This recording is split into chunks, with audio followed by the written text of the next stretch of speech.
ऋषभ देव जी महाराज अपने राज्य से चल देते हैं। उनके सबसे बड़े बेटे भरत हैं, राज्य का पालन करने लग जाते हैं। अब हर कोई बेटा ये चाहता है कि मैं अपने पिता का नाम और अधिक बढ़ाऊं, उनके लिए कोई ये न कहे कि भैया इनके बेटे ऐसे। भरत महाराज चक्रवर्ती सम्राट हुए सज्जन, सारे अपने राज्य में उन्होंने ऐसे ऐसे यज्ञ, ऐसे ऐसे कार्यों, सत्कर्म किए। बिना सत्कर्म के कुछ नहीं है सज्जन। सत्कर्म क्यों हम करते हैं ये समझना। देखिए, सत्कर्म करने से मनुष्य के जो ऊर्जा क्षेत्र है वो बढ़ता है। जब ऊर्जा बढ़ेगी तो आप अपना कल्याण भी कर सकते हैं और जगत का कल्याण भी हम कर सकते हैं। ऋषभदेव जी महाराज ऐसे ही थोड़ी गए, ऐसे ही उनको सिद्धियां थोड़ी मिल गई है। उन्होंने बहुत तपश्चर्या की और भरत जी महाराज ने भी अपने बहुत काल तक उन्होंने तपस्या की। वो भी चले गए, अपने बेटे सुमति को राज्य दिया और अपने आप भी तपस्या करने के लिए चले गए। ब्राह्मणों को प्रणाम किया और कहा कि आप अपना आशीर्वाद दीजिए, अब मैं तपस्या के लिए जा रहा हूं। गंडकी नदी के पास चले गए। कहाँ है गंडकी नदी? नेपाल में। नेपाल में गंडकी नदी, जिसको काली नदी भी हम कहते हैं, जहां से शालिग्राम निकलते हैं। जो भी शालिग्राम भारतवर्ष में कहीं भी मिलते हैं हमको, वो सब गंडकी नदी से निकलते हैं सज्जन। और वहां पे तपस्या स्नान करते हैं। एक दिन क्या हुआ, एक आसन प्रसवा हिरणी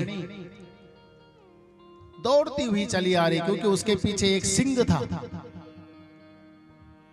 उसने सोचा मेरी मृत्यु हो जाएगी।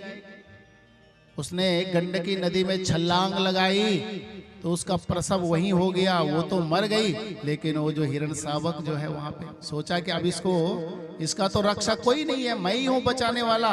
उसको ले आए अपने पास, अपनी कुटिया में हरी हरी घास, दूध पिलाते हैं, बड़े प्यार से रखते हैं। और उन्होंने क्या किया कि उसको रखा। अब वो बड़ा होने लग गया। कभी उनकी गोद में बैठ जाए, कभी कंधे में बैठ जाए, कभी सज्जनों अगर घर बार छोड़ करके, सब कुछ छोड़ करके तपस्या के लिए आए तो तपस्या ही तो करनी चाहिए ना। हम सब कुछ अपने कार्यों को विराम देकर के यहाँ आए। क्यों आए? क्योंकि हम भगवान की कथा सुनेंगे।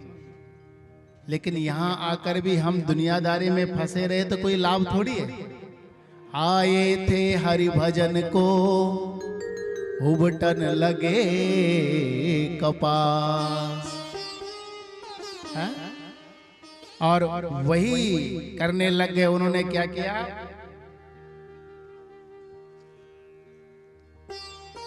उसी हिरण के पीछे लग गए। तपस्या छूट गई, पूजा पाठ छूट गया, भजन कीर्तन सब छूट गया। और जब छूट गया ना तो उसी हिरण के पीछे लगे। प्रेम उसी से हो गया। अरे बच्चों को छोड़ करके तुम तपस्या करने आए और आज तुम जो है कि फिर उसी हिरण शावक के पीछे। एक दिन वो सजाती या मृगों के साथ चला गया वो हिरण शावक, और भरत जी उसको ढूंढते ढूंढते रहे। लेकिन जब वो हिरण शावक नहीं मिला तो आज वो विकल हो गए। उसी के दुख में उनके प्राण निकल जाते हैं। अंते यामति सागति। इसलिए कहते हैं ना कि भगवान का स्मरण करते रहना चाहिए, ताकि अंत समय तक हमारा स्मरण बना रहे, हमारा स्मरण बना रहे। तो भरत जी अगले उनका जन्म क्या हुआ, कालांजर पर्वत पे उनको हिरणी बनना पड़ा।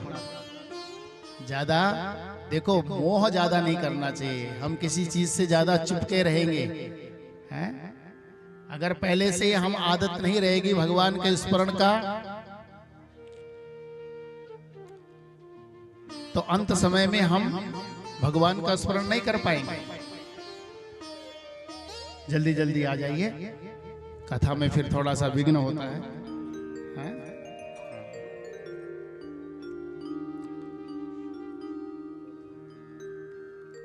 चलो तो कालंजर पर्वत में, लेकिन कभी भी भक्ति विफल नहीं होती है सज्जनों। उनको स्मरण है भगवान का और सोचते अब मैं कोई गलती नहीं करूंगा। आज जो है भरत जी अभी भी हिरण के रूप में भले हैं, लेकिन भगवान का स्मरण करते रहते हैं कि मैं अपने किसी हिरणों के साथ रहते हैं, अलग रहते हैं, अपना वो शरीर भी पूरा किया। तीसरा जन्म उनका जो अंगिरस गोत्रीय ब्राह्मण के घर में हुआ और सोचते हैं अब मुझे किसी का साथ नहीं करना है, मुझे अलग रहना है।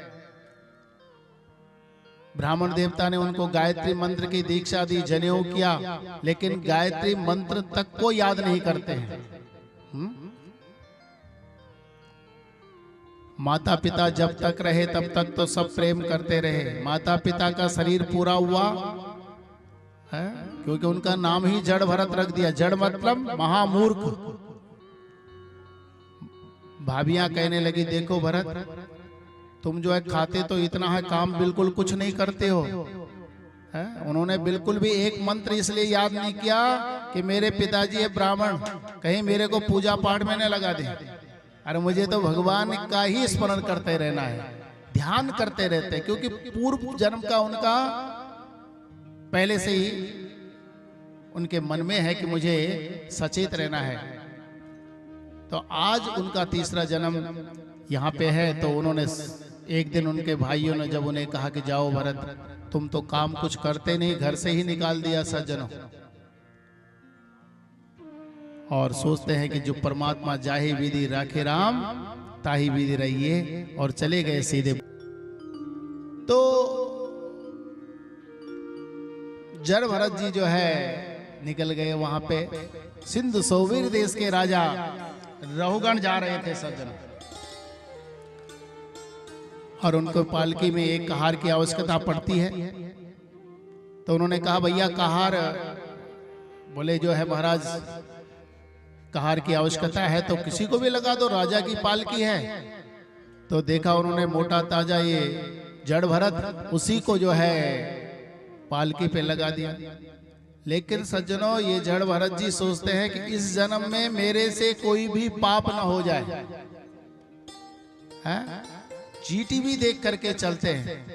कितने पाप ऐसे होते हैं जो अनजाने में भी हो जाते हैं, आप जानते तक नहीं और हमसे पाप हो जाते हैं। आप रास्ते में चल रहे हैं, जीव जंतु आपके पांव के नीचे आ गए, आग जला रहे हैं उसमें जल गए।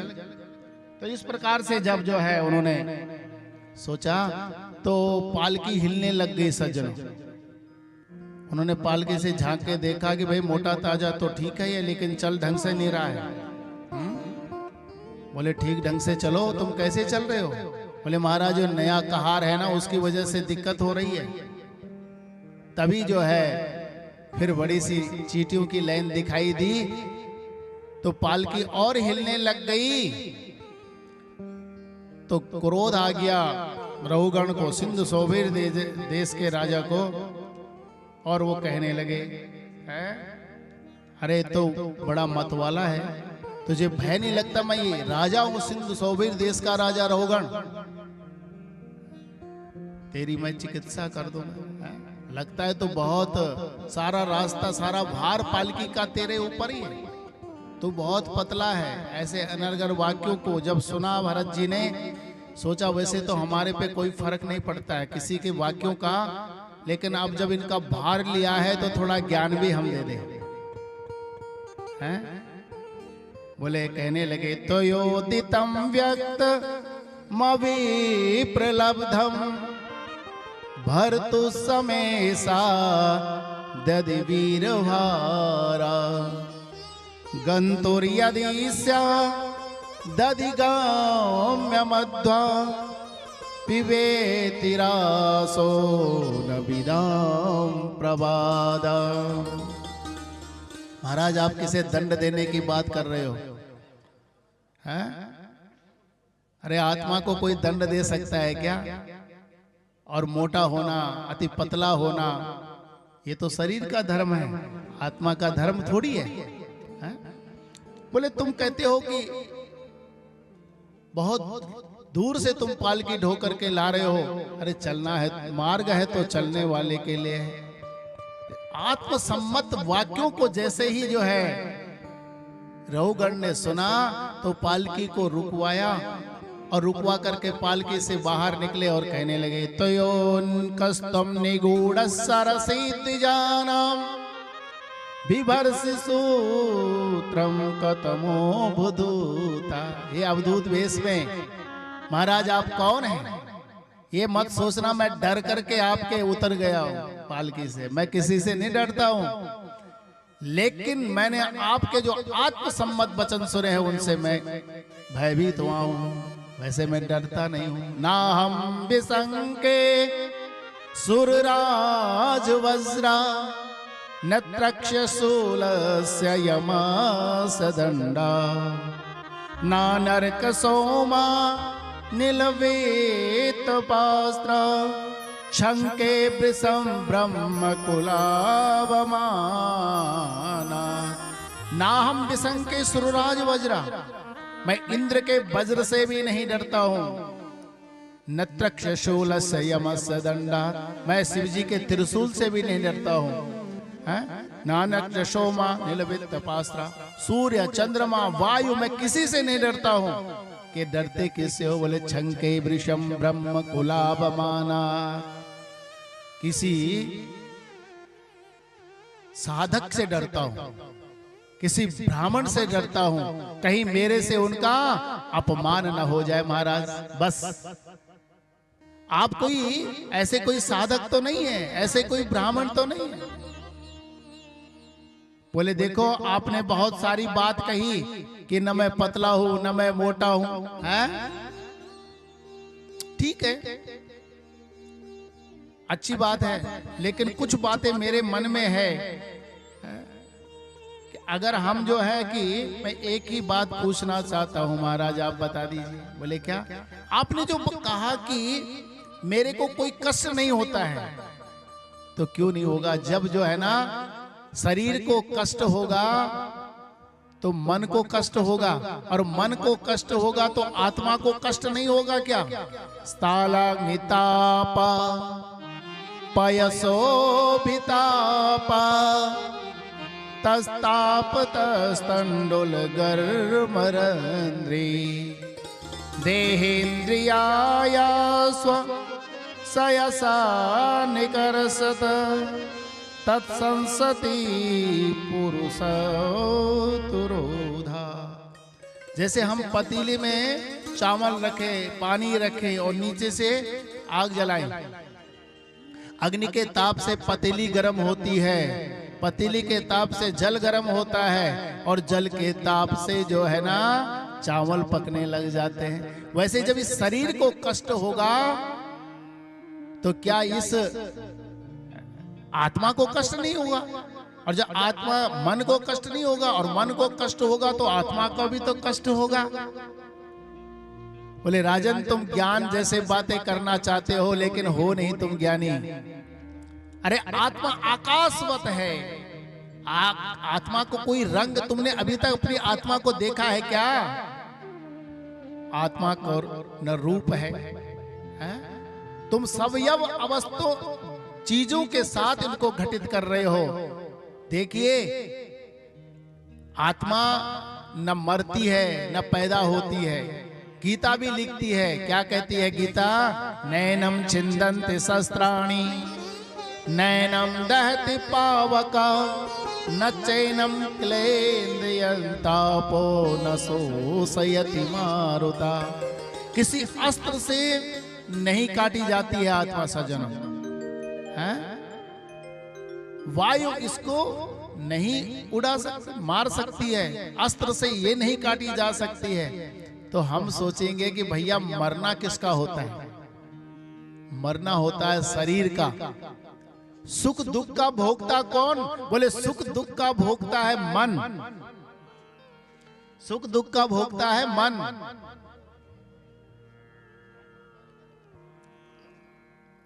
है? तो बोले तो ये आत्मा तो अजर अमर है, ये कष्ट इसको नहीं होता है, क्योंकि हमारा जो तारतम्य बना रहता है उसमें थोड़ा सा डिस्टर्बेंस जैसे हो जाता है। हाँ? तो बोले देखिए ये जो आत्मा है ना, तुमने सवयव चीजों का उदाहरण दिए हैं, जिनको छुआ जा सकता है, जिनको देखा जा सकता है, जिनका रूप है, जिनका रंग है। आत्मा तो आकाशवत है, जिसको आप देख नहीं सकते हो, है? जिसको आप छू नहीं सकते हो, जिसका कोई रंग नहीं है, जिसका कोई रूप नहीं है। अब जो है इस प्रकार से उन्होंने ज्ञान दिया और कहा राजन तुम जो है ना इस बोले तो इस संसार में ऐसे ही भटक रहे हो। तुम जो है मन की अनुकूलता में सुख समझते हो और मन की प्रतिकूलता में जो है दुख समझ लेते हो। इस संसार सागर में तुम ऐसे ही भटक रहे हो। भवाटवी का वर्णन सुंदर सुनाया और कहा राजन मनुष्य अपने कर्मों के अनुसार फल पाता है। देखो सज्जनों, ये शरीर हमें किसे कहते हैं? ये शरीर जो मिला है, इस शरीर को कहते हैं कारण शरीर। कारण शरीर, किस कारण आपने जन्म लिया है? अब आपने इस, कोई बोलेगा कि भैया इस शरीर के द्वारा हमने पाप किए, ठीक है, कोई भी जो है इसी शरीर के द्वारा पाप करता है। और जब ये शरीर शमशान भूमि में जाकर के नष्ट हो गया तो दंड किसको मिलेगा? अगले जन्म में किसको मिलेगा? कोई भी कहेगा ना। लेकिन सज्जनों एक यही शरीर नहीं, ये कारण शरीर, सूक्ष्म शरीर अलग होता है? एक स्थूल शरीर अलग होता है। 3 प्रकार के शरीर होते हैं। जो माता पिता के द्वारा दिया जाता है स्थूल शरीर है, और जो कारण शरीर है, और एक सूक्ष्म शरीर है। वो सूक्ष्म शरीर हमारा दंड का अधिकारी होता है, और फिर उसी के द्वारा हमें जो है ना कारण शरीर में आना पड़ता है। किस कारण से हम जन्म लेते हैं। इसीलिए हम कहते हैं कि अपने कार्यों को सही करिए। और कहते हैं राजन देखो मनुष्य को जो है ना अपने कार्यों पे ध्यान देना चाहिए। तुम कहते हो मैं राजा हूं, अभिमान त्याग करके तुम्हें भगवान की शरणागति को ग्रहण करनी चाहिए। मैं भी जो है कि तुमने चक्रवर्ती सम्राट भरत का नाम सुना था? बोले हाँ। बोले मैं वही था। और इस प्रकार से उन्होंने जब बात कही, कहा राजन देखो ज्ञान कहाँ ठहरता है? जहां नीचाई होती है। अब पहाड़ है, वर्षा बहुत होगी, लेकिन क्या पानी पहाड़ पे रुकेगा? पहाड़ पे पानी बिल्कुल नहीं रुकेगा जहां नीचाई होगी। इसलिए राजन नम्रता रखनी चाहिए। आपको भगवान की कृपा तभी प्राप्त होगी। और इस प्रकार से उन्होंने सारा अहंकार तोड़ दिया और कहा रघुगण का कल्याण हो गया। कहते हैं राजन मैंने इसीलिए तुम्हारे अंदर का अहंकार निकाला है कि तुम्हारा मन निर्मल हो जाए। जब तक मनुष्य का मन निर्मल नहीं होता तब तक परमात्मा की तरफ आपका मन मुड़ता ही नहीं है सज्जन। हर किसी का नहीं मुड़ पाता। थोड़ी देर पूजा में भी बैठेंगे तो मन इधर उधर भटकता रहता है। अब देखो आप यहीं पे भी जैसे कोई आ गया तो हमारा मन वहां से तार टूट जाता है। जैसे आप लोग कथा में बैठे हैं, सही ढंग से कथा सुन रहे हैं मन लगा करके, लेकिन तभी कोई आ रहे हैं जा रहे हैं तो उससे आपका क्या होगा? ध्यान इधर उधर चला गया। लेकिन सच्ची कथा आप ध्यान मग्न होकर के कब सुनेंगे? जब आप मन से निर्मल हो जाएंगे। और मन से निर्मल हो जाएंगे तो आपकी हृदय में कथा बैठती जाएगी, बैठती जाएगी।